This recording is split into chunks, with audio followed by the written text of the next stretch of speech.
Pour souffler les 54 bougies de l'indépendance du Mali, le chef de l'État Ibrahim Boubacar Keïta a adressé un discours à la nation.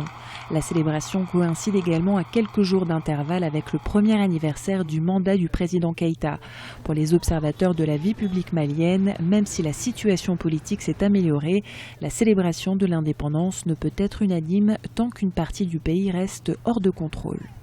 L'indépendance, c'est quoi? C'est un pays souverain, libre, tout, c'est toute l'étendue de son territoire.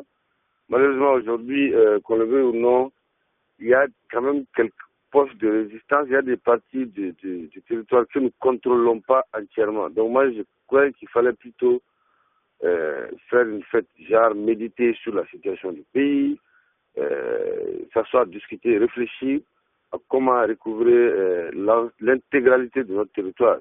C'est dans cette logique que des pourparlers de paix sont engagés entre les autorités et les groupes rebelles du Nord. Le 24 juillet dernier, les deux parties avaient signé une feuille de route sous médiation algérienne. Mais la deuxième phase des discussions entamées ce mois-ci à Alger ont été interrompues sur la question du statut de la région Nord. Et c'est la résolution, une bonne résolution de cette crise du Nord qui permettra au Mali de retrouver son intégrité territoriale, de trouver son unité nationale, la cohésion sociale, pour faire un bond dans l'avenir, un bond qui va nous permettre quand même d'être stable économiquement, politiquement, socialement et culturellement, si vous voulez. Les finances publiques du Mali ont été fortement affectées par la crise politico-sécuritaire. En janvier 2014, le chômage s'élevait à 10,8%.